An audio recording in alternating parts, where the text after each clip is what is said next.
Biblia explicada, un recorrido diario por las Sagradas Escrituras.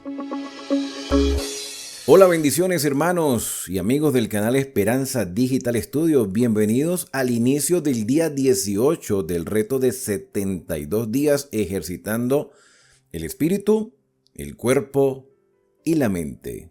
Hoy nos correspondería, en el estudio sistemático de la Biblia, leer el capítulo 20 de Devarim, de Deuteronomio, el discurso de despedida de Moisés. Entonces, en la primera parte, que es el tema de la oración, hemos visto las 5 motivos, las 5 razones por el cual la iglesia debe orar. 5 cosas que cada iglesia debe pedir. La primera, el reavivamiento y la reforma, la obra de transformación del Espíritu Santo en nuestra vida. La segunda, la predicación del Evangelio, que el Señor provea misioneros o que seamos misioneros en la difusión del mensaje de salvación. La mies es mucha y los obreros son pocos. La tercera, que vamos a leer hoy antes de orar, vemos que se debe orar por la familia de la fe, o sea, nuestros hermanos de la iglesia. Número 1, reavivamiento espiritual. Número 2, evangelismo. Número 3, por nuestros hermanos, que tienen la misma lucha que nosotros. Encontramos en la primera carta de Pablo a Timoteo la siguiente declaración: exhorto ante todo que se hagan rogativas, oraciones, peticiones y acciones de gracias por todos los hombres. Confesaos vuestras ofensas unos a otros y orad unos por otros para que seáis sanados. La oración eficaz del justo puede mucho. Santiago capítulo 5, verso 16. Muchos no se dan cuenta de que la oración intercesora tiene una doble bendición. Los amigos de Job fueron consoladores miserables que lo ridiculizaron cuando éste perdió todo lo que tenía, sus hijos, sus bienes materiales, incluso su salud. En este libro de Job, donde se narra la historia de este hombre, en el capítulo 42, verso 10, se nos dice que cuando Job oró por sus amigos, Dios lo restauró. Le restauró su fortuna al doble de lo que era. La iglesia es una familia y como todas las familias, sus miembros tienen diferentes personalidades, tienen diferentes metas y debilidades individuales. Y porque somos familia, debemos esforzarnos en aliviar la discordia y la desarmonía. Estas son algunas de las cosas por las que debemos orar, para que nuestra familia eclesiástica pueda reflejar el corazón de Cristo. Para mí, ustedes, mis hermanos, quienes frecuentan este canal y quienes lo harán más adelante, para mí ustedes son mi familia espiritual. Yo no los conozco. No sé dónde viven, no sé qué situaciones están pasando, no sé en realidad cuál ha sido tu experiencia. Pero si estás aquí es porque tienes necesidad del Señor, porque quieres aprender de Él. Porque te has tomado el tiempo, en medio de todos los canales que pueda haber de YouTube, de predicación del Evangelio, has decidido acompañarme. Porque sientes una afinidad en cuanto a la vida espiritual. Eso quiere decir que somos familia espiritual. Debemos orar unos a otros, unos por otros, por tus hermanos de tu congregación, por los hermanos de otras congregaciones también. Porque ya basta de tanto divisionismo. Somos nosotros los causantes de esas divisiones. Somos incapaces de sentarnos a estudiar juntos la Biblia para que el Señor nos hable. Somos más propensos a defender posiciones eclesiásticas que dejarnos dirigir por el Espíritu del Señor. Entonces, eso es el indicativo de que necesitamos orar unos por otros. Y dice acá que las cosas por las cuales debemos orar para que nuestra familia eclesiástica pueda reflejar el amor de Cristo es por amor. Orar por amor, que haya más amor entre nosotros. Jesús nos exhorta a amarnos los unos a los otros. Esta fue la mayor carga de su corazón. En esto conocerán todos que sois mis discípulos, si tenéis amor los unos por los otros. Y yo creo que en esto estamos fallando todos, mis hermanos. Juan capítulo 13, verso 35. ¿Por qué no nos tratamos con los hermanos de la iglesia que se reúnen en la esquina? ¿Por qué no somos capaces de compartir con ellos la adoración? No, es que ellos son diferentes. ¿Y por qué son diferentes? Si tienen la misma Biblia. Si creen en el mismo Dios. ¿Será que hay algo en que podemos ayudarles? En lugar de desconectarnos de quienes también buscan a Dios de esa manera. No estoy diciendo que tenemos que aceptar todo lo que se diga en las congregaciones. Porque en realidad hay cosas, estamos hablando de un revivamiento y una reforma. Estamos hablando de la predicación del evangelio, un evangelio eterno que no cambia. Entonces se supone que si ellos han aceptado ese evangelio o han aceptado parte del evangelio, es porque están buscando la dirección divina. ¿Por qué no sentarnos con ellos y demostrarles nuestro amor como hermanos y juntos crecer en la fe? Y que el Espíritu sea el que nos guíe por el sendero de la rectitud a todos. Entonces, ¿por qué no lo hacemos? Porque no hay amor entre nosotros. No hay amor. Debemos orar por amor. Jesús nos exhorta a amarnos. Lo que Jesús quiso decir era que debería haber amor en la familia de la iglesia. El amor en la iglesia no solo debe expresarse, debe manifestarse en acciones. Es difícil mostrar automáticamente el amor.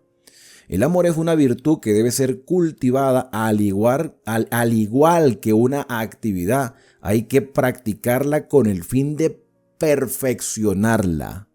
Debemos buscar ocasiones y oportunidades para mostrar nuestro amor. A través de las oraciones podemos aprender a amarnos unos a otros. Entonces manifestamos amor. Pero también debemos orar por la unidad. ¿Unidad en qué sentido? Que todos tengamos... Y valga el pleonasmo, la redundancia, que todos tengamos el mismo sentir. ¿En qué aspecto debemos orar por la unidad? En que todos estemos dispuestos a hacer la voluntad del Señor. La última oración de Jesús antes de su crucifixión fue que todos sean uno. No es que estén reunidos en un mismo lugar. No estoy diciendo eso. Porque hay gente que dice, venga, vamos a reunir aquí varias congregaciones y que se vea que hay unidad. ¿Unidad en qué? En convicciones. Tienen todos la misma fe, la misma esperanza. ¿Creen realmente que lo que el Señor ha dicho debe ser puesto en práctica sin objeción? ¿Realmente lo creen? ¿O es que algunos creen una cosa y otros otra? Por eso es que necesitamos buscar la unidad. El consenso de convicción, de fe y de esperanza. La presencia de desunión en la iglesia entristece el corazón de Cristo y ahoga nuestro crecimiento espiritual. La desunión es una semilla sembrada por Satanás, el autor de la discordia. La falta de unidad engendra debilidad en los creyentes. Aquí hay una historia que dice que un hombre tenía 4 hijos que siempre discutían entre ellos. Frustrado por sus discusiones, creo que los que somos padres hemos sido testigos de cómo nuestros hijos tienen sus propias diferencias. Y este padre, frustrado por sus discusiones y peleas frecuentes, hizo que ideara un plan. Recogió una docena de varas gruesas y las ató juntas. Seguidamente llamó a sus hijos y le dio a cada uno un bulto de varas para que intentara romperlo. Pero todos fallaron en la tarea. Entonces el padre desató el bulto y separó las varas y les pidió a sus hijos que las rompieran. Cada uno consiguió romper fácilmente las varas. Los hijos aprendieron la lección. La pregunta es, ¿hemos nosotros aprendido la lección? Si seguimos con esas benditas desuniones entre nuestras congregaciones, para que a la final la obra de evangelismo no funcione porque la gente ya no sabe a quién creerle. Cada uno consiguió romper fácilmente las varas y descubrieron que en la unión está la fuerza. Mientras nuestra familia eclesiástica esté unida, habrá fuerza y poder. Sin embargo, Cuando nos separamos los unos de los otros, Satanás puede intervenir y romper nuestro poder y nuestra influencia. Aquí hay una cita sacada de un libro llamado El Evangelismo, que dice lo siguiente: Decidid que no habrá discordia entre vosotros, sino que tendréis la paz de Cristo en vuestros corazones.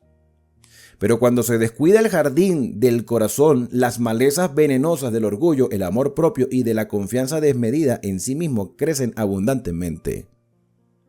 Cada uno debe velar en oración. La unidad en el hogar y la unidad en la iglesia manifiestan el modo de ser y la gracia de Cristo más que los sermones y los argumentos. Es que la gente no va a escuchar tanto lo que decimos, sino la manera como vivimos y cómo nos tratamos entre nosotros. Entonces, orar por el amor, orar por la unidad. Orar por los enfermos de nuestro pueblo. Enfermos. Para que estos enfermos sean no solo restaurados físicamente, sino que sean restaurados de manera integral, con cambio de pensamiento y actitud de vida. Orar por los enfermos y dolientes. ¿Está alguno enfermo entre vosotros? Llame a los ancianos de la iglesia para que oren por él. Y la oración de fe salvará al enfermo. Santiago capítulo 5. Debemos ministrar a los enfermos que están en nuestro medio con nuestras oraciones fervientes. Porque un cuerpo enfermo no glorifica a Dios. Así que a la iglesia en general le interesa que todos sus hermanos estén sanos. Porque eso es un testimonio. El médico divino está presente en la pieza del enfermo, oye toda palabra de las oraciones a él elevadas con la sencillez de la verdadera fe. Sus discípulos de hoy han de orar por los enfermos, tanto como los discípulos de antaño. Orar por los enfermos. Señor, hágase tu voluntad en el hermano, en la hermana. Hermano, ¿usted está dispuesto a hacer la voluntad del Señor? Porque hay que hacerle un llamado a tener la enferma a la reforma. Si estamos hablando de revivimiento y reforma, tiene que haber reforma, tiene que haber cambio. Entonces, por eso es que la iglesia debe darle valor e importancia al tema de la reforma pro salud. Debe darle importancia a eso. Para que no haya enfermo entre el pueblo. Y cuando haya enfermo, llame a los ancianos. ¿Está algún enfermo entre vosotros? Oren por él.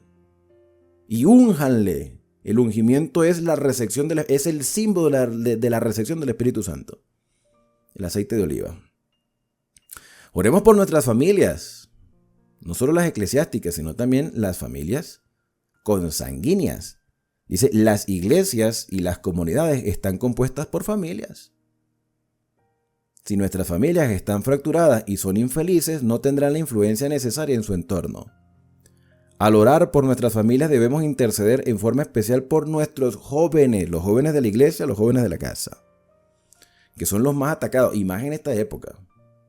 Los que hemos sido jóvenes en algún momento de nuestra vida. Sabemos que el mundo de hoy no es el mismo de hace 30 años atrás.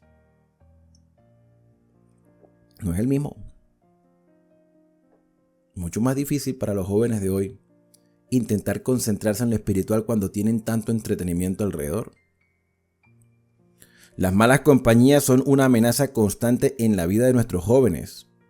Es nuestra responsabilidad guiarlos, apoyarlos y amarlos. Debemos orar para que Dios levante un cerco de protección alrededor de ellos. Yo no sé si ustedes se han fijado en sus iglesias. De vez en cuando echa una miradita hacia atrás a los jóvenes, que en lugar de estar pendiente o estar interesados en la adoración, están engrupados en sus propios teléfonos, allí ellos ahí reunidos con sus teléfonos y quién sabe qué estarán haciendo. Difícil, pero no imposible. Por eso necesitamos orar por ellos y decirles, mira, estamos orando por ustedes o por ti de manera personal. Debemos orar para que Dios levante un cerco protector alrededor de nuestros jóvenes. Estas son algunas de las cosas que podemos hacer para mantener el entusiasmo por la oración en nuestra familia eclesiástica. Número 1, cree un calendario de oración. Aquí está el ejercicio de hoy. Crea un calendario de oración. Hoy vamos a orar por fulano de tal. Y distribuye el calendario por toda la congregación. Hoy vamos a orar por la familia tal. Organice grupos de oración, invite a los hermanos a formar parte de los grupos de oración, haga invitaciones personalizadas. Hoy estaremos orando por ti, no faltes. Mantener reuniones de oración constantes. En algunas iglesias lo hacen la mitad de semana, otros lo hacen otro día, pero háganlo. Hacer más atractivas las reuniones a mitad de semana. Organizar ministerios de oración para los niños. Y como bien dijo el maestro, velad y orad para que no entres en tentación. Lo cuarto, ya vemos, orar por amor, orar por la unidad, orar por la familia. Debemos orar por el estado de nuestro mundo, el planeta, ¿sí? Yo soy partidario de que no debemos orar para que Dios bendiga a las naciones. Escúcheme bien lo que estoy diciendo, ¿ok? Porque a mí me gusta que ustedes escuchen cada palabra que yo pronuncio con intencionalidad en el contexto en que lo digo. Yo soy partidario de que no debemos pedir para que Dios bendiga a las naciones. ¿Por qué? Porque las naciones en realidad no quieren la bendición de Dios. No la quieren. ¿La necesitan? Sí, pero no la quieren. Entonces, ¿por qué me dices que no ore por la bendición de las naciones? Porque yo en mi oración no debo ser alcahueta con lo que está pasando en el mundo. No debo ser alcahueta. Yo no puedo decir, Señor, bendice a los gobiernos, porque son unos gobiernos sinvergüenzas. En algunos casos. Yo voy a generalizar. Yo debo orar para que las naciones sean transformadas. Es diferente. Una cosa es bendecida y otra cosa es transformada. La transformación es una bendición, evidentemente, pero nosotros como seres humanos consideramos que la bendición es un bienestar, una circunstancia de bienestar, de tranquilidad. Nosotros podemos estar bien y podemos estar tranquilos y podemos ser fructíferos y no necesariamente estar conectados con Dios, porque hay ricos en el mundo que tienen todos los placeres del mundo y están totalmente inconexos. Tendrán sus propios problemas. Y yo quiero que se entienda esto, hermanos, porque lo que el mundo necesita es transformación. Que Dios sea el primero, el último y el mejor. No que esperemos que las bendiciones caigan y no hayan compromisos. Esa es mi opinión personal. Ustedes pueden diferir de eso, pero eso es lo que yo considero que el Señor quiere para el mundo. Transformación. Bendecir. El Señor puede bendecir. Y la primera y más grande bendición es la transformación. Lo demás viene por añadidura. Lo que pasa es que la gente tiene un concepto de bendición que es prosperidad y abundancia. Por eso yo no oraría por eso. Espero que me entiendan lo que quiero decir. ¿Okay? Nuestro mundo va en decadencia, esa es la realidad. La actitud de la humanidad hoy es cada vez más similar a la actitud de las personas que vivían en los días de Noé. Cuando todo designo de los pensamientos de su corazón solo era de continuo al mal. La moralidad se ha diluido. No hay moral. Las normas cristianas han sido desechadas. Yo no puedo pedir bendición para un mundo que está así. Necesitamos primero ser transformados. Los vicios son exaltados, la criminalidad se ha generalizado, el genocidio, el parricidio son comunes. El abuso a niños, a personas mayores, aumenta cada día. Se desperdicia la palabra de Dios. Dios mismo es rechazado y menospreciado. Y hay también, y lo voy a utilizar esta vez, voy a utilizar la palabra miserable. Y hay muchos miserables que están en puestos gubernamentales que se burlan abiertamente de Dios. Se burlan. Y hay pastores sinvergüenzas, o mejor dicho, vamos a transformar las palabras. Y hay dirigentes religiosos en proceso de desarrollo, algunos más lentos que otros, que se prestan a hacerle el jueguito a los gobernantes. Se prestan para eso y salen en televisión y todo. Yo lo digo por mi país, yo no sé cómo serán los otros países. Pastores y dirigentes religiosos en desarrollo decadente de su espiritualidad, que se prestan para apoyar las sinvergüenzuras de los gobernantes inconversos, justificando de que Dios los puso ahí. No, Dios no los puso ahí, los pusimos nosotros, que votamos por ellos. Deberíamos pedirle perdón a Dios por haber votado por esos miserables. Pero eso es otro asunto. El asunto que nos compete en medio es que la sociedad, el planeta entero, se está desquebrajando, hermanos. Se está desquebrajando. Se abusa a niños. Se abusa de personas mayores todos los días. Se desprecia la palabra de Dios. Yo no puedo pedir una bendición por alguien que desprecia la palabra de Dios. Y que se burla de Dios. Dios mismo es rechazado, menospreciado. La paz nacional e internacional está desapareciendo del mundo a través de numerosas cumbres de supuesta paz. Estos acontecimientos nos obligan a admitir que el estado actual del mundo está empeorando. El cuadro de nuestro mundo actual es un reflejo del cumplimiento de 2 de Timoteo, capítulo 3, versículos del 1 al 5. Ahí se los dejo para que ustedes lo busquen en sus Biblias, donde el apóstol dice o presenta una lista de males sociales y espirituales. Todo tipo de mal. ¿Qué podemos hacer al respecto, hermano? Orar. Orar para que esto no siga sucediendo. Para que el Señor transforme a esas personas. Porque lo que nosotros vemos no es el problema, es el resultado del problema que muchos tienen en sus mentes y en sus corazones. Nuestra única esperanza está en la constante intercesión en favor de nuestro mundo. Se necesita con urgencia las oraciones de la iglesia. Debemos orar y no desmayar. Esta es nuestra única esperanza. La oración es el medio ordenado por el cielo para el éxito y el conflicto del pecado y el desarrollo del carácter cristiano. Las influencias divinas que vienen en respuesta a la oración de fe efectuarán en el alma del suplicante todo lo que pide. Todo lo que pide conforme a la voluntad del Señor. Por sus fervorosas oraciones de fe pueden mover el brazo que mueve al mundo. El último motivo de oración lo vamos a estudiar en el próximo video. Dice orar para la preparación del tiempo del fin. Entonces hoy hemos visto 2 motivos más. Vimos el motivo número 3, que es orar por nuestras familias eclesiásticas, por amor, por unidad, por nuestra propia familia y los jóvenes de nuestra iglesia, y orar por el mundo en decadencia.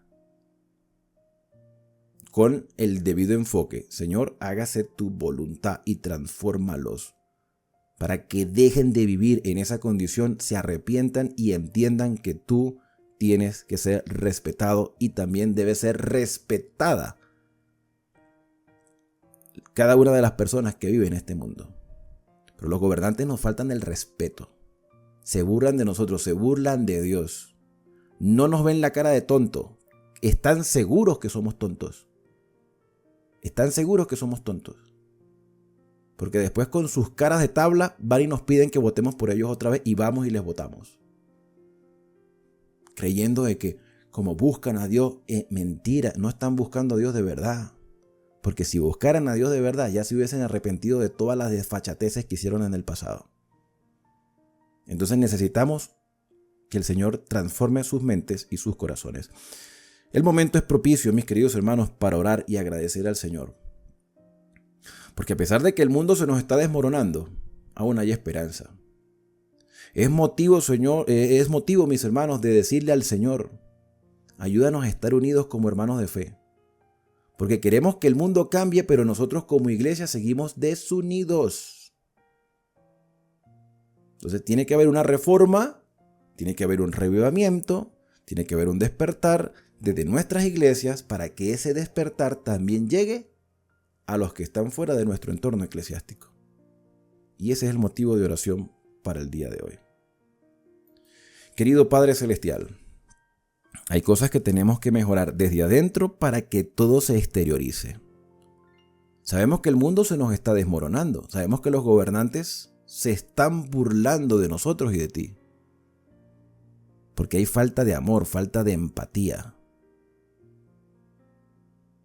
Por eso pedimos perdón, Señor, por haber colocado a estos hombres creyendo que podían hacer algo bueno y en lugar de eso se han lucrado de todas las desfachateces que han podido hacer Pero la iglesia también se ha equivocado. Como iglesia hemos sido desunidos. Como iglesia no hemos mostrado amor entre los creyentes. Como iglesia hemos descuidado a nuestros jóvenes. Por eso, Señor, aparte de pedirte perdón por los errores que hemos cometido como iglesia, queremos pedir la dirección de tu Espíritu para que haya más amor, más unidad, para que haya más interés por las familias, por nuestros jóvenes y por nuestro mundo. No para que el mundo simplemente espere recibir las bendiciones que ya recaen, sino para que el mundo sea transformado y dejen la corrupción en la cual están viviendo. Pero para que esa corrupción se acabe en el planeta, como iglesia tenemos que dar el primer paso de reavivamiento y reforma para demostrarle al mundo entero que son tus leyes las que no se equivocan y que los seres humanos, al no prestar atención a esas leyes, cometemos errores terribles. Funciona tu palabra porque la has dejado para nuestro bienestar. Todo esto te lo agradecemos en el santo y bendito nombre de Cristo Jesús. Amén. Y la invitación es para que me puedan acompañar en el próximo video y entonces seguir con estos motivos de oración. Pero vamos a continuar en esta oportunidad viendo un capítulo más del libro El método curativo de Dios, que por cierto también toca el tema de la oración. Fíjate tú que esto está entrelazado. Entonces, el método curativo de Dios requiere oración. Requerimientos para la curación. La curación divina está disponible hoy. Tenemos que estar convencidos de esto. La curación divina está disponible hoy. ¿Está alguno enfermo entre vosotros? Llame a los ancianos de la iglesia, oren por él, ungiéndole con aceite en el nombre del Señor. La oración de fe salvará al enfermo. Tenemos que orar por nuestros hermanos que están enfermos, para que se sanen, y para que sean un testimonio, y para que cambien su estilo de vida también. Cristo es el mismo médico compasivo que cuando desempeñaba su ministerio terrenal. En él hay bálsamo curativo para toda enfermedad, poder restaurador para toda dolencia. Sus discípulos de hoy deben rogar por los enfermos con tanto empeño como los discípulos de antaño. Y se realizarán curaciones de fe. La oración de fe salvará al enfermo. Santiago 5:15. La fe es esencial, sabemos lo que es la fe y lo vimos en el libro de la oración. La fe es la certeza de lo que se espera. La fe es confiar. La fe es tener la seguridad. La fe es la reafirmación de quién hemos creído. Mientras estaba en la tierra, Jesús enseñó que la fe era una parte esencial de las curaciones. Cuando una mujer que tenía un problema, una enfermedad y con el flujo de sangre, tocó el borde de su manto y fue sanada de su enfermedad, él le dijo: tu fe te ha sanado, tu confianza, una confianza perseverante. Mateo capítulo 9, verso 22. Todos tienen acceso a la fe de Jesús y por el poder del Espíritu Santo. ¿Y sabes cómo se desarrolla la confianza en Dios? Conociéndole. Pues nosotros no somos nadie para exigirle nada al Señor. Nosotros hablamos con Él.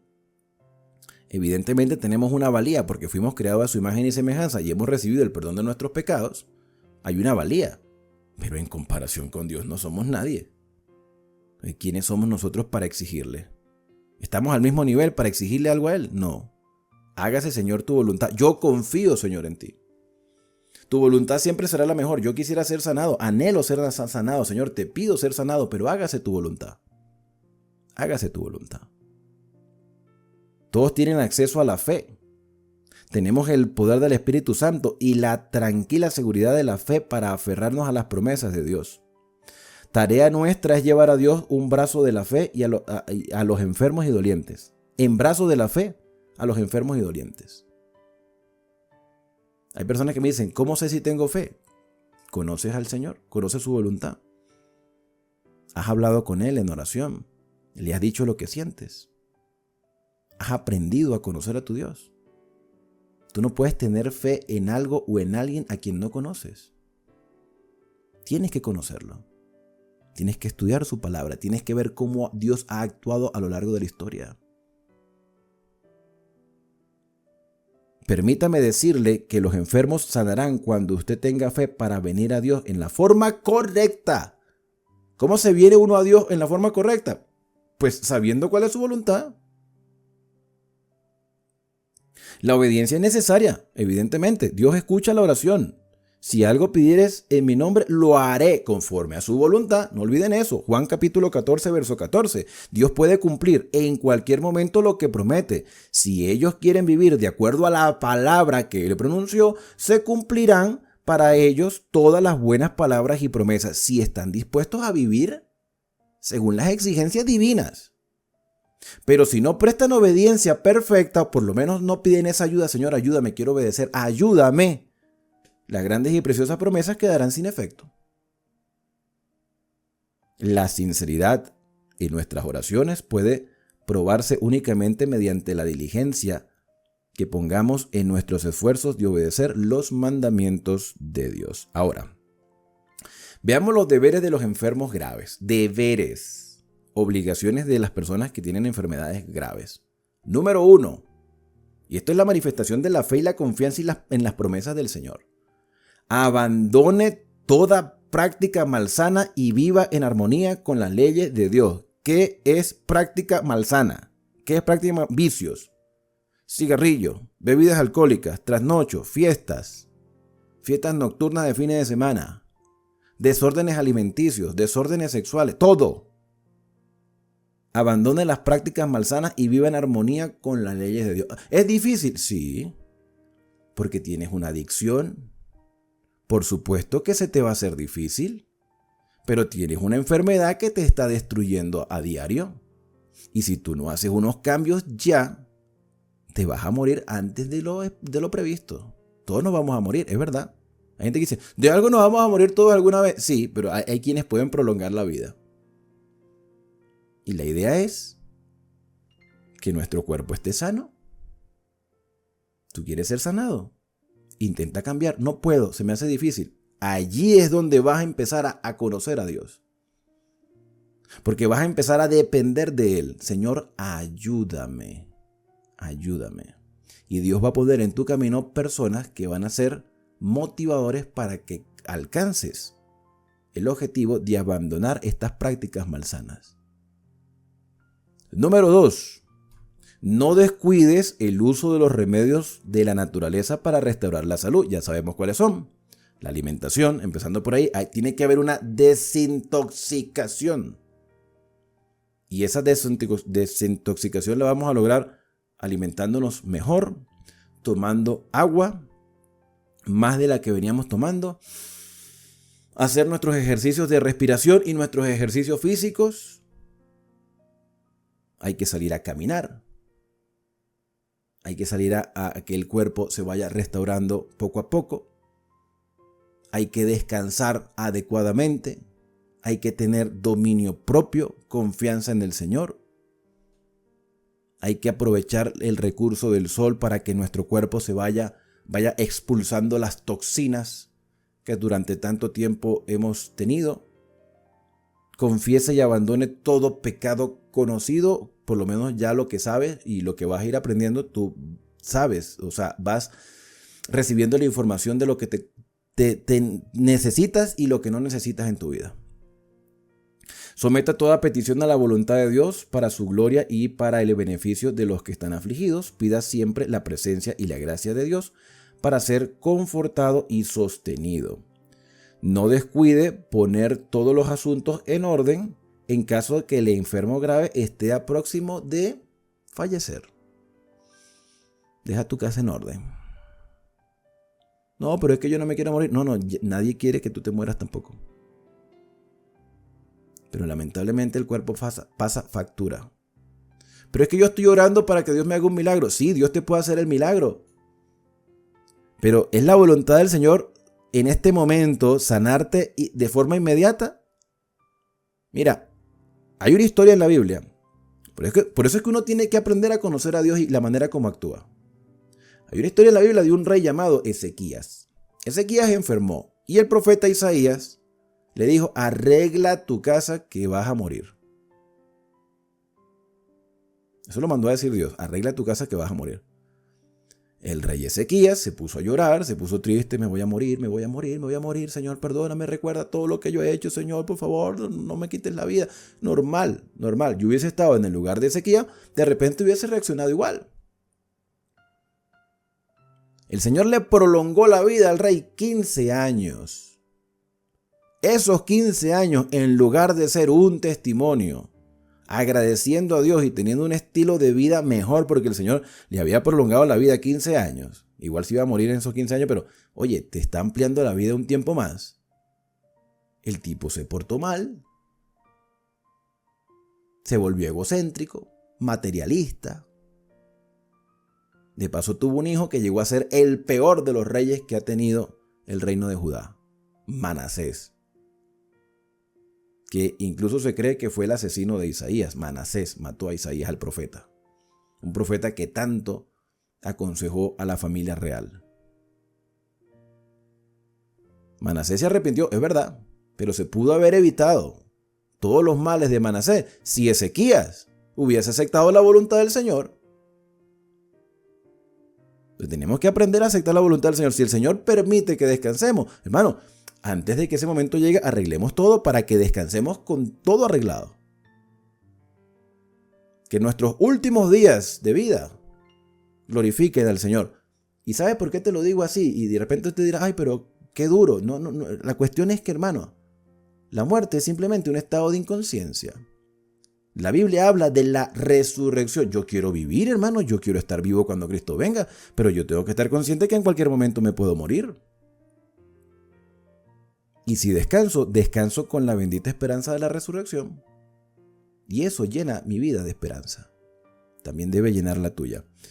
También recuerde que la curación coloca al beneficiario de la misma bajo la obligación de obedecer a su restaurador. Si eres restaurado, si eres sanado, levantado de la cama, ¿por qué vas a tener el mismo estilo de vida que tenías antes? No seas desagradecido. ¿Te vas a volver a enfermar otra vez? Entonces tiene que haber una reforma en nuestra vida. No puede ser lo mismo. ¿Para qué quiere una persona sanarse? ¿Para seguir viviendo su vida desordenada o para glorificar a Dios de ahora en adelante? Hay personas que dicen, Señor, si tú me sanas, yo te sigo. Oye, estás condicionando a Dios. Y así no son las cosas. Tú no estás aquí para condicionar a Dios. Es Dios quien pone las condiciones. No nosotros. Señor, yo te juro que si tú me levantas esta cama, yo te voy a seguir. ¿Y por qué no empiezas a seguirlo en este momento que no estás haciendo nada, estás allí? Oye, hermano, pero usted sí es duro. No, es la verdad. Es la verdad. O sea, si estás allí, si no puedes hacer nada, no puedes trabajar, no puedes cumplir el compromiso, ¿por qué no empezar ahora a confiar en el Señor y a depender de Él? ¿Por qué? ¿Por qué tienes que esperar la sanidad? ¿Por qué tienes que condicionar a Dios? Porque si tú eres el que quiere poner las condiciones, entonces no te interesa conocer su voluntad. Te interesa es tu beneficio personal. Claro que Dios quiere sanarte, pero por sobre todas las cosas quiere salvarte. Salvarte. Vamos a leer unos párrafos más. Que hay varios párrafos interesantes, pero algunos de ellos los vamos a leer en el próximo video. Voy a leer estos párrafos que dice aquí, estos tres. Okay. Llegamos hasta la página 69. Dice, obedezca las leyes de la salud de Dios. Ciertamente el obedecer es mejor que los sacrificios y el prestar atención mejor que la grosura de carnero. Esta es la historia de Samuel cuando Saúl desobedeció. No se nos recordará demasiado que la salud no depende del azar, es el resultado de la obediencia a la ley.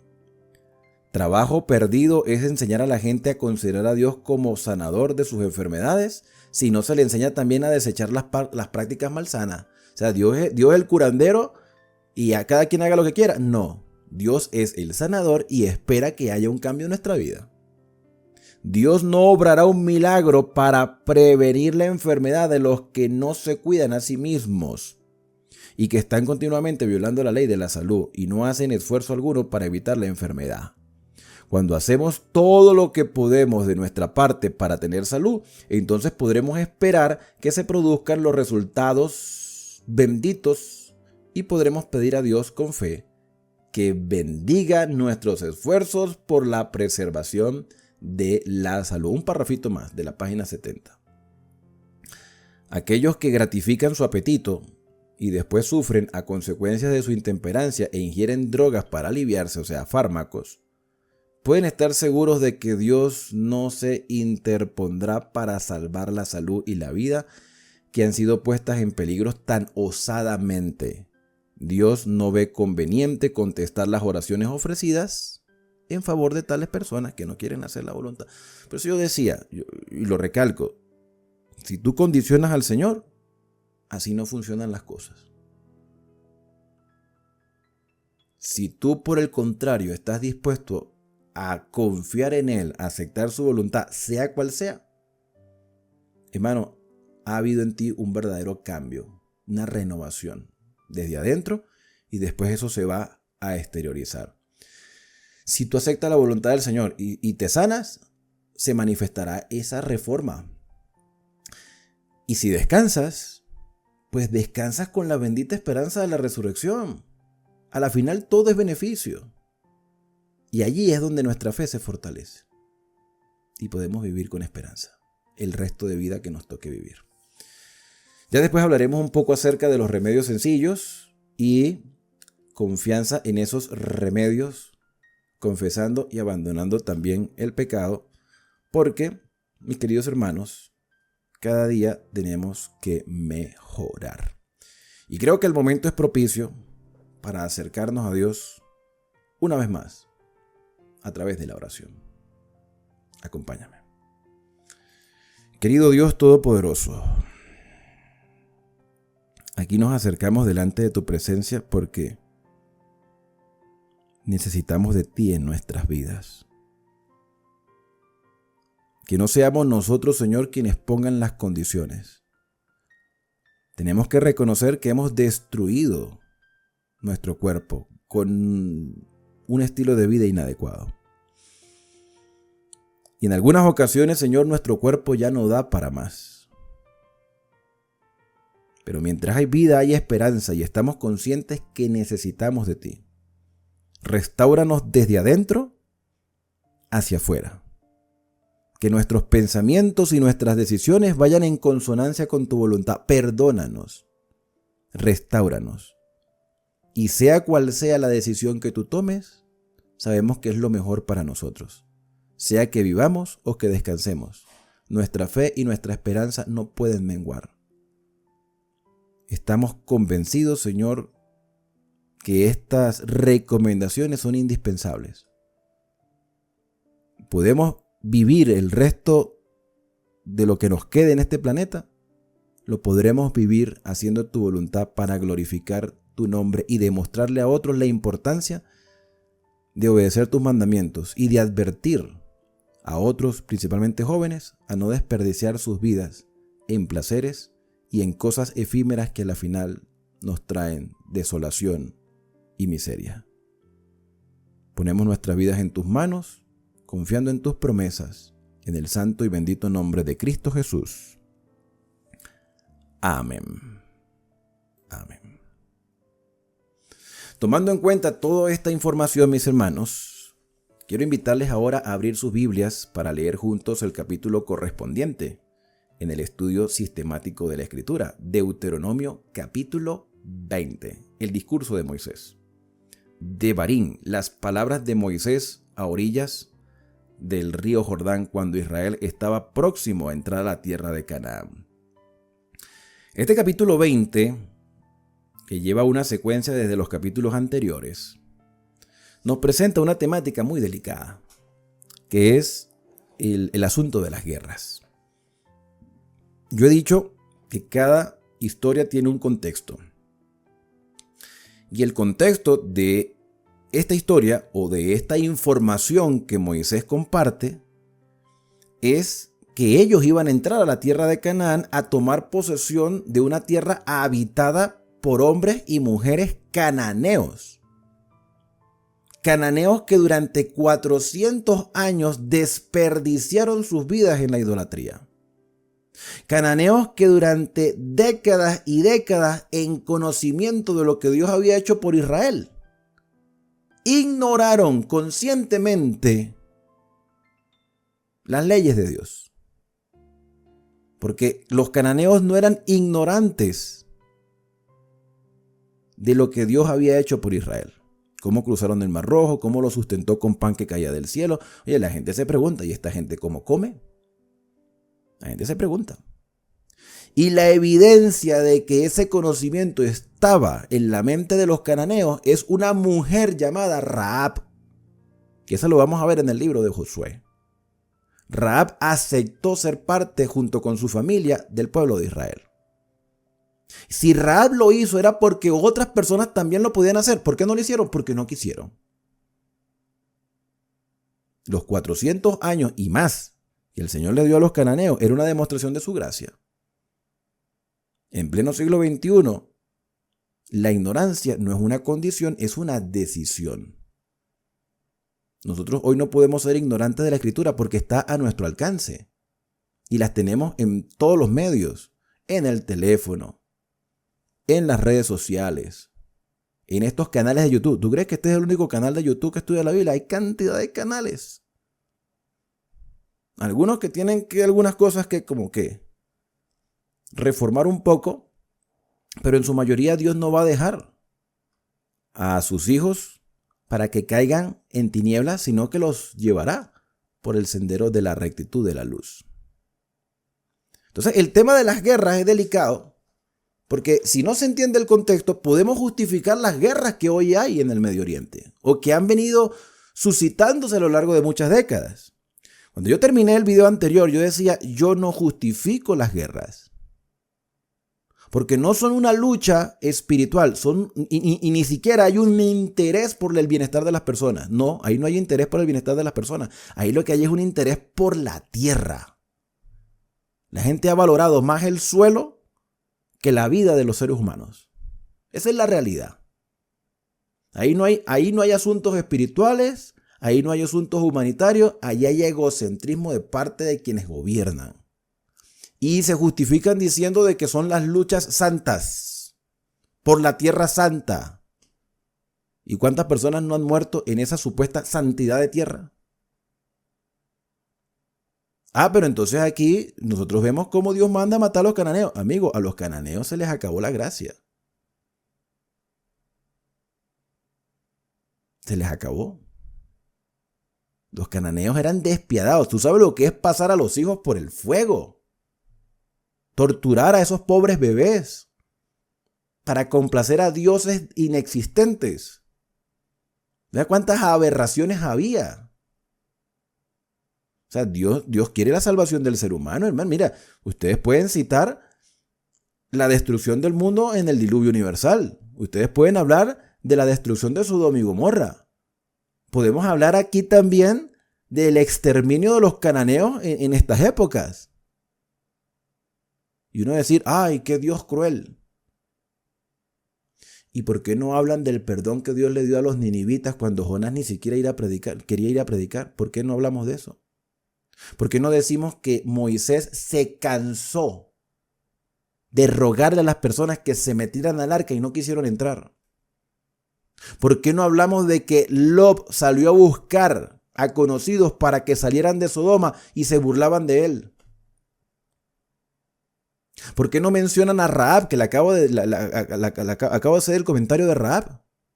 Que si ella manifestó el deseo de formar parte del pueblo de Israel y salvarse, ¿por qué los demás no lo hicieron?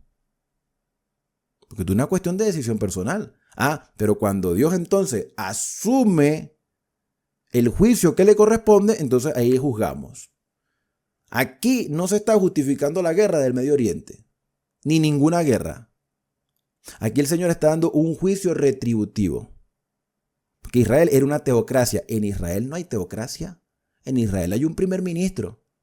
Yo no sé su vida espiritual, pero yo te digo una cosa. Ahí no hay una defensa de fe, ni de convicciones, ni una manifestación De que no, es que el Señor nos reveló que teníamos que acabar con ellos. Ahí nadie se atreve a decir algo como eso porque saben que es mentira. Pero igual, miren, conflictos. Conflictos que ahorita aparentemente están en paz, pero el tiempo transcurrirá y veremos. Mientras tanto,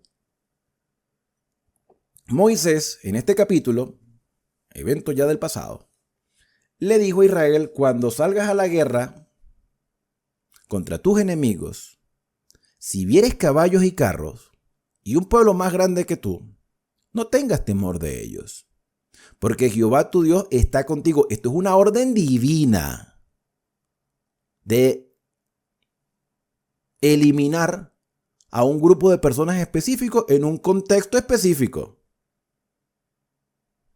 el cual te sacó de la tierra de Egipto. Cuando os acerquéis para combate, se pondrá en pie el sacerdote y hablará al pueblo. Yo quisiera ver a los rabinos saliendo ahí en Jerusalén cuando se han presentado las guerras. Yo quisiera ver a los rabinos encabezando la batalla. No, ¿verdad que no? Porque la mayoría de los rabinos está en contra de eso también. No están de acuerdo, la mayoría. Hay unos que... Y le dirá el sacerdote, le dirá al pueblo: oye Israel, vosotros os juntáis hoy en batalla contra vuestros enemigos. No desmaye vuestro corazón, no temáis, ni os azoréis, ni tampoco os desalentéis delante de ellos, porque Jehová vuestro Dios va con vosotros para pelear por vosotros contra vuestros enemigos, para salvaros. Los cananeos están condenados. Ustedes, si prestan atención a los capítulos anteriores, donde dice: si ustedes escuchan los mandamientos y prestan atención, ustedes serán prosperados, les irá bien. Bueno, había una condicionalidad de esta promesa. Ellos debían ser hombres fieles a Dios. Y los oficiales hablarán al pueblo diciendo: ¿quién ha edificado casa nueva y no la ha estrenado?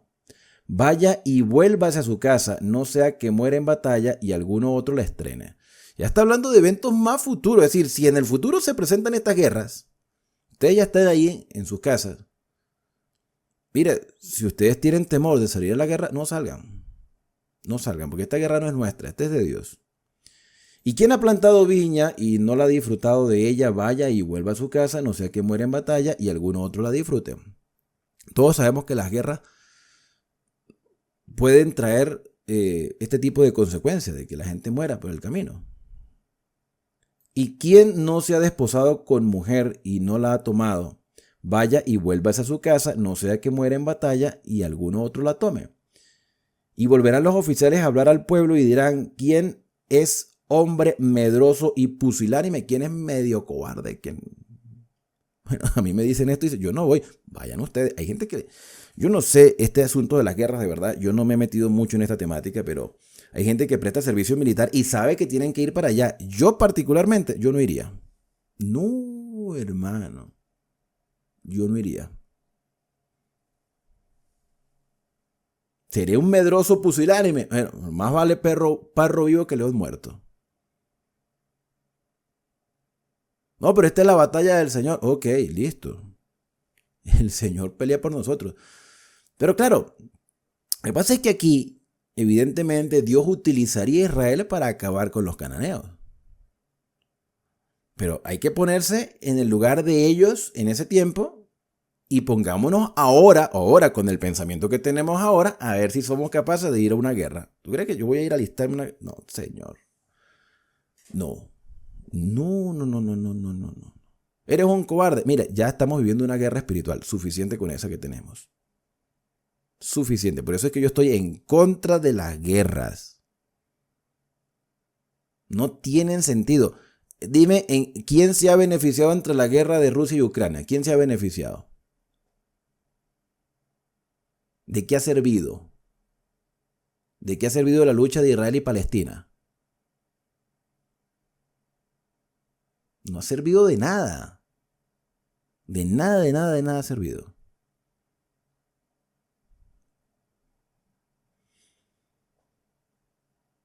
Yo prefiero estar en la lista de los medrosos. Actualmente, ¿no? Por eso te digo, hay que ponerse en contexto. Hay que ponerse en contexto porque Israel salió en batalla contra Jericó y no lanzaron una piedra. A la final los muros se cayeron solos. Porque, bueno, solos no, el poder de Dios. Es la batalla de Dios, muy diferente. Pero bueno, habría que darle la posibilidad a las personas a tomar decisiones. Yo estaría en esta lista, yo no sé ustedes, yo estaría en los pusilánimes. No, yo para allá no voy. Vaya y vuelva a su casa y no apoque el corazón de sus hermanos con el corazón suyo. No, yo no lo desanimo. Ustedes si quieren vayan, yo no voy a ir. Cuando los oficiales acaben de hablar al pueblo, entonces los capitanes del ejército tomarán el mando a la cabeza del pueblo. Cuando te acerques a una ciudad para combatirla, le intimarás la paz. Ojo, le intimarás la paz. Aquí nosotros no queremos hacerle daño a nadie. Ustedes están dispuestos a vivir conforme a las instrucciones del Señor que nos sacó de la tierra de Egipto. Yo creo que esas eran las intimaciones de paz. Eran las invitaciones a formar parte del pueblo de Israel, a dejar sus dioses. Esto es una obra de evangelismo, esto es una manifestación de la gracia. Esto no lo leen muchos. Nos concentramos a veces en las guerras, pero no nos damos cuenta que aquí hay una intimación de paz. Y si te respondiera en paz y te abrieren, todo el pueblo de ella fuese hallado, será tributario y te servirán. Ok, ustedes serán nuestros siervos, pero vivirán y vivirán de acuerdo a las leyes de Dios. ¿Están dispuestos? Esto era voluntario. Mas si no hicieren paz contigo y emprendieran guerra contigo, entonces la sitiarás. Luego que Jehová tu Dios la entregue en tu mano, herirás a todo varón suyo a filo de espada. Solamente las mujeres y los niños y los animales y todo lo que haya en la ciudad, todo el botín tomarás para ti y comerás el botín de tus enemigos, los cuales Jehová tu Dios te entregó. Entonces a mí me llama mucho la atención que en algunos casos mandan a exterminar a los niños. Eso lo hemos hablado también. Niños y mujeres y nada, que todo se muera. Pero aquí vemos que hay una actitud de misericordia hacia las mujeres y los niños. ¿Podían estas mujeres y niños guardar rencor hacia Israel? Posiblemente sí. ¿Y los niños quisieran tomar venganza cuando fueran adultos? Posiblemente sí. Pero todos los casos no eran iguales. Algunos quizás hasta agradecerían este tipo de conquistas. Quizás agradecerían. Hay países, y no voy a mencionar nombre, hay países que les gustaría que una nación extranjera dominara su propio país. ¿De verdad? Hay uno que dice, no, independencia, y estamos viviendo bien como para tener este tipo de independencia. Te voy a poner un ejemplo muy sencillo. ¿Ok? Y voy a mencionar uno que otro país, pero no quiero hacer alusión a nadie porque creo que cada quien puede entender lo que está viviendo en su propia región. Hay unas islas en el Caribe que se llaman Curazao, Aruba y Bonaire. Estas islas están habitadas por personas de tez oscura, personas afrodescendientes, sí, negros. Y no lo digo porque hoy en día parece que decirle negro a alguien es como una ofensa. Somos negros, pues, listo, ya. No pasa nada. Ese es el color de la piel. Yo tengo familiares que son caleños de Colombia, que es una tierra donde la gente es de piel oscura. Tengo familiares morenos, ¿vale? Entonces, ¿qué pasa? Que en estas islas, quienes conquistaron o dominaron estos territorios fueron los holandeses, que son personas blancos, la mayoría son blancos, la mayoría. Ahorita con las combinaciones y todo el mestizaje, ya tú consigues personas morenas en Holanda, en Nederland, en Países Bajos. Estas islas tan pequeñas son prósperas, porque los Países Bajos tienen todavía el control sobre esos territorios. Igual Jamaica, bueno, yo creo que Jamaica está con Inglaterra, una dependencia del gobierno británico. Si fueran islas independientes, quizás no tuvieran la prosperidad que tienen ahora. Oye, pero ¿cómo tú vas a decir eso? Amigo, esa es la realidad, Hay muchos países en África que eran dependencia a francesas, portuguesas, españolas e inglesas y otros países más. En el momento en que a estos países sólidos ya no les interesaba seguir teniendo el control de esos territorios, los dejaron a que fueran independientes. Vaya, vea cómo viven muchos de esos países africanos. No todos, pero vean algunos. Que hubiesen querido seguir siendo dependientes de esas otras naciones. Ay, usted habla sin saber. Mira, yo simplemente hablo de lo que veo. Y yo me fijo en las islas del Caribe, Curazao, Aruba y Bonaire, y que son dependencias holandesas. Y yo veo que esas islas son prósperas. Y tampoco están haciendo mucho esfuerzo de independencia. Entonces, Israel le ofrecía a las demás naciones un bienestar. Y yo te aseguro que muchas de estas mujeres, en lugar de sentirse tristes de haber perdido a sus esposos, se sentirían felices porque seguramente eran unos sinvergüenza, que maltratadores, y yo no sé qué otras cosas más, no lo sé. Pero aquí se le está dando la oportunidad a las mujeres y a los niños a vivir. Se le está dando esa oportunidad. Dice el versículo número 15, así harás a todas las ciudades que estén muy lejos de ti, que no sean de las ciudades de estas naciones, que no sean los cananeos sí ya estaban condenados todos. Pero de las ciudades de estos pueblos que Jehová tu Dios te da por heredad, ninguna persona dejarás con vida, y los cananeos, sino que los destruirás completamente, al eteo, al amorreo, al cananeo, al fereceo, al heveo, al jebuseo, como Jehová tu Dios te ha mandado.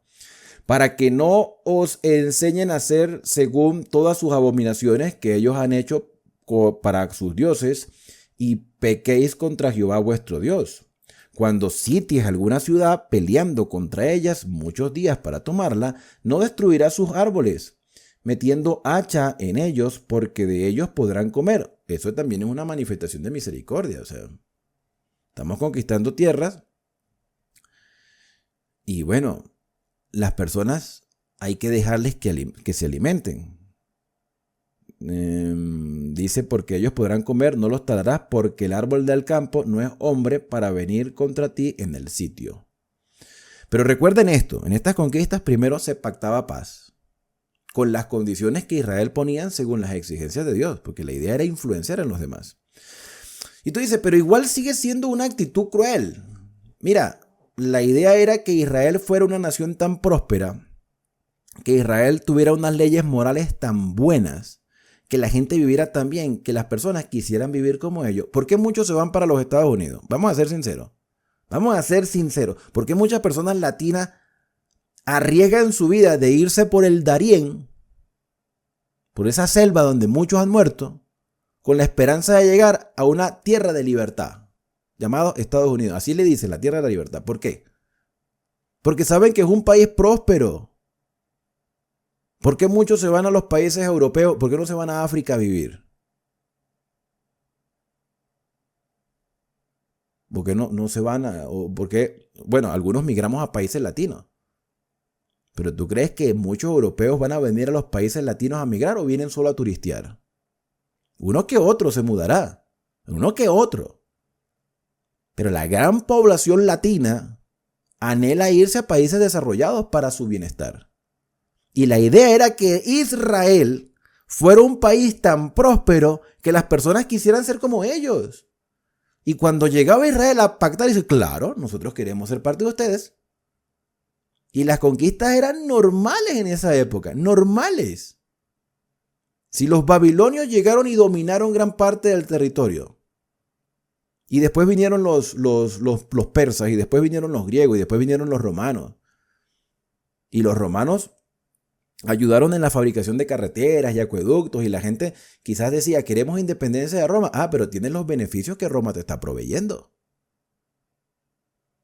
Entonces, hay que entender que las épocas eran entendidas muy diferentes, o sea, las situaciones en esas épocas eran entendidas muy diferentes a como las entendemos el día de hoy. Termina este capítulo diciendo, el árbol que sepas que no lleva fruto podrás destruirlo y talarlo para construir baluarte contra la ciudad que te hace guerra hasta sojuzgarla. Mis queridos hermanos, hay muchas cosas que tenemos que entender. Hay muchas cosas que tenemos que mejorar. Y hoy en día estamos viviendo circunstancias particulares. Por eso, si tú quieres conocer la voluntad del Señor, Él no te va a dejar en tinieblas. Él te va a ayudar a enfrentar esta situación. Hoy quizás nosotros seamos o estemos desconectados o seamos indiferentes a los problemas bélicos de otros países. Pero déjame decirte algo. Quizás no estamos en guerras, pero en nuestra casa hay problemas. En nuestra vida personal hay lucha y sobre todo tenemos una guerra espiritual contra Satanás y sus huestes. Y tenemos que erradicar todo lo que nos relacione con Satanás. Erradicarlo de nuestra vida. Y eso solamente lo vamos a lograr con la fuerza del Espíritu Santo. Porque somos débiles. Israel no era una nación combatiente. Israel debía ser una nación influenciadora. Así como el Espíritu Santo influencia nuestra vida y nosotros influenciar a los demás. Y en esta batalla saldremos victoriosos y ayudaremos a otros también a lograr las victorias. Para que entren al pueblo de Dios, así como estas mujeres y estos niños eran perdonados. Se les perdonaba la vida. Era para que ellos pudieran vivir de los beneficios de una nación próspera. Y hoy la iglesia debe ser un modelo para la sociedad. ¿Es la iglesia un modelo para la sociedad? ¿Anhela la gente formar parte de la iglesia? Cuando la iglesia sale a conquistar territorios llevando el mensaje del evangelio, ¿la gente está dispuesta a formar parte del pueblo de Dios? Algunos sí, otros no. Y esos que sí, es porque tienen una necesidad muy grande del Espíritu. Y los que dicen que no, es porque quizás han visto un mal testimonio de parte de nosotros mismos como creyentes. Así que al entender el plan de Dios, hermanos, y al vivirlo, nuestra fe se fortalece y podemos vivir con esperanza hasta el día en que Cristo venga a buscarnos. Por eso mi deseo para ti en este día, al comenzar esta jornada 18 del desafío de 72 días, mi deseo es que Dios te bendiga y te guarde. Llevaré Jeha Adonai. Beishmereja. El Señor te bendiga y te guarde. Y que haga resplandecer Dios su rostro sobre ti. Que tenga de ti misericordia. Que el Señor alce sobre ti su rostro y ponga en ti paz. Nos vemos en un próximo estudio aquí en Esperanza, el canal de las Sagradas Escrituras. Mira, aquí te dejo de nuevo el versículo de la bendición sacerdotal. Llevaré Jeha Adonai Beishmereja. El Señor te bendiga y te guarde. Shalom para cada uno de ustedes.